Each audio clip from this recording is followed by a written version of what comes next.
क्या आप जानते हैं ऐसी एजुकेशन पॉलिसी के बारे में जिसने कोर्ट की लैंग्वेज चेंज कर दी थी? Hello everyone, this is Niharika. हम बात कर रहे हैं टीचिंग स्किल्स की, जिसमें हम बात कर रहे हैं topic Indian society and education के पार्ट थर्ड का। हम बात कर रहे हैं पार्ट थर्ड। अब तक की वीडियोस में हमने क्या सीखा, पहले हम इसका एक रफली लेते हैं। सबसे पहले हमने बात करी एजुकेशन के बारे में कि एजुकेशन क्या होती है, कितने टाइप्स की होती है, किन से मिलकर बनती है। फिर उसके बाद हमने जाना बाइपोलर प्रोसेस क्या होता है, ट्राइपोलर प्रोसेस क्या होता है, कितने कॉन्सेप्ट्स होते हैं एजुकेशन के। एजुकेशन से हमारी प्री इंडिपेंडेंस किस तरीके से आई, लाइक चार्टर एक्ट हुआ, उसके बाद चार्टर एक्ट किसने शुरू किया, क्या पर्पस था, और इनको लाने के चक्कर में एंग्लिस्ट और ओरिएंटलिस्ट के बीच में क्या डिबेट हुई, और जनरल कमेटी ने फिर भारत में शिक्षा संबंधी जो नीतियाँ बनाई थी उसको क्या, कितने सदस्य थे और कैसे कैसे चेंजेस आए, वो सब था। आज की वीडियो में हम बात करेंगे, हमारा टॉपिक रहेगा जो एजुकेशन पॉलिसी आई 1835 में लॉर्ड मैकाले की। किसकी थी?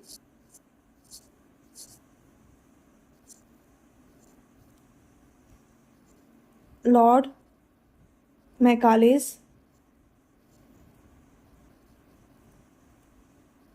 Education policy. ये कब आई? ये आई 1835 में। ये लॉर्ड मैकाले की जो शिक्षा नीति है वो क्या है?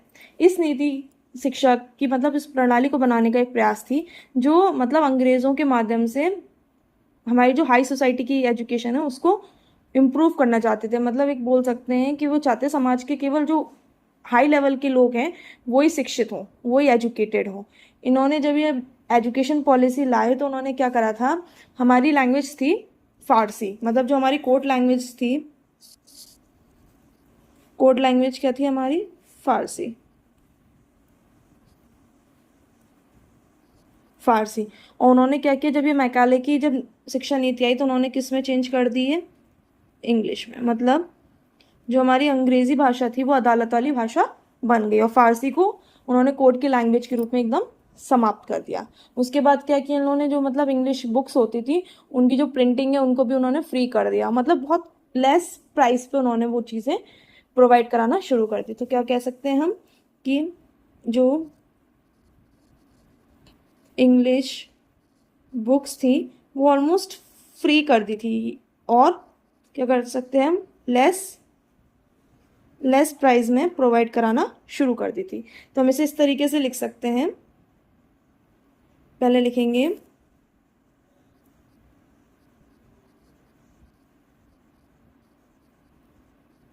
This policy were approved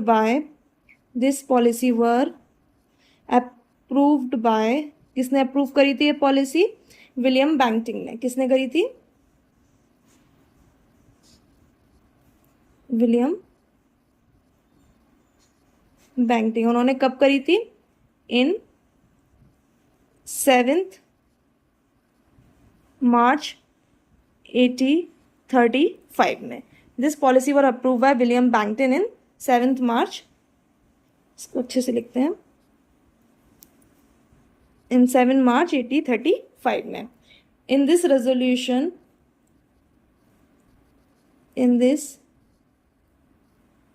resolution of March 7, 1835, it was decreed that English would be the official language of the India in higher branches of administration. ठीक है, आप समझ गए कि उन्होंने क्या कहा था कि जो ये रेजोल्यूशन लाए थे, उन्होंने जो ये पॉलिसी लाए उसमें क्या कहा था कि English would be the official language of Indian and higher branches of administration. मतलब जो हायर ब्रांचेस होंगी एडमिनिस्ट्रेशन की उसमें इंग्लिश का ही यूज़ किया जाएगा। And this policy approved by policy approved by Lord Bentinck. इसमें हम एक चीज़ और जानेंगे कि जो रोल क्या था इनका, मतलब विलियम बैंटिंग का इसमें रोल क्या था। तो इसके हम नेक्स्ट स्लाइड में समझेंगे। इसके आप पॉइंट बनाते जाइए साथ में कि इनका रोल ऑफ विलियम बैंटिंग, इनका रोल क्या था, मतलब उन्होंने क्या किया था, उन्होंने जो स्टेप था, मतलब उन्होंने सती प्रथा और जो शिशु हत्या, मतलब बच्चों को जो हत्या की जाती थी, ऐसी इनको रिमूव करने का भी कोशिश की थी, मतलब विलियम बैंटिंग ने। He will took effective steps to root out social evils like sati pratha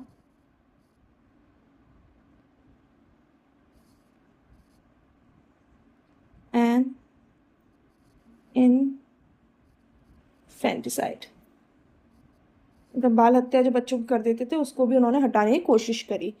and William Bentinck also approved English would be the official language of India and the higher branches of administration.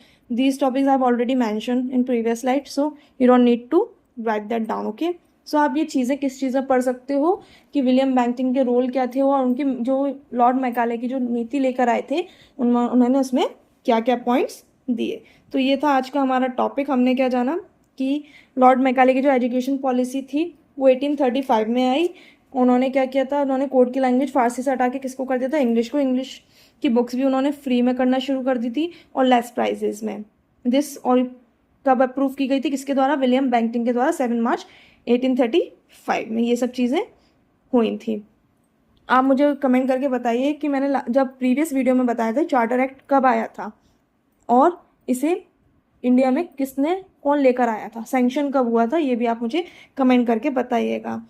Next video में हम बात करेंगे कि कैसे हमारे यहाँ downward मतलब filtration theory of education आया, मतलब हमारे किस चीज़ ने कौन लाए 1834 में क्या हुआ।